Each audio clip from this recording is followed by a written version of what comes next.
एक गांव में एक मजदूर रहा करता था जिसका नाम हरिराम था। उसके परिवार में कोई नहीं था। दिन भर अकेला मेहनत में लगा रहता था। दिल का बहुत ही दयालु और कर्मों का भी बहुत अच्छा था। मजदूर था इसलिए उसे उसका भोजन उसे मजदूरी के बाद ही मिलता था।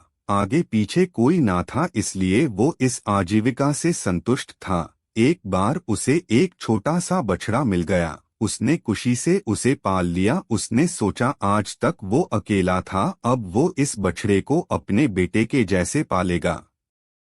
हरिराम का दिन उसके बछड़े से ही शुरू होता और उसी पर खत्म होता। वो रात दिन उसकी सेवा करता और उसी से अपने मन की बात करता।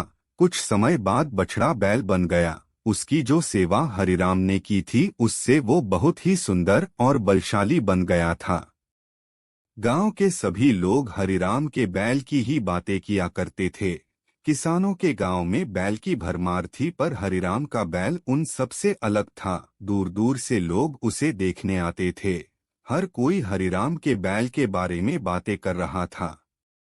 हरिराम भी अपने बैल से एक बेटे की तरह ही प्यार करता था। भले खुद भूखा सो जाए लेकिन उसे हमेशा भरपेट खिलाता था। एक दिन हरिराम के स्वप्न में शिव का नंदी बैल आया। उसने उससे कहा कि हरिराम, तुम एक निस्वार्थ सेवक हो। तुमने खुद की तकलीफ को छोड़कर अपने बैल की सेवा की है, इसलिए मैं तुम्हारे बैल को बोलने की शक्ति दे रहा हूँ। इतना सुनते ही हरिराम जाग गया और अपने बैल के पास गया। उसने बैल को सहलाया और मुस्कुराया कि भला एक बैल बोल कैसे सकता है। तभी अचानक आवाज आई, बाबा, आपने मेरा ध्यान एक पुत्र की तरह रखा है। मैं आपका आभारी हूँ और आपके लिए कुछ करना चाहता हूँ। यह सुनकर हरिराम घबरा गया। उसने खुद को संभाला और तुरंत ही बैल को गले लगाया। उसी समय से वह अपने बैल को नंदी कहकर पुकारने लगा।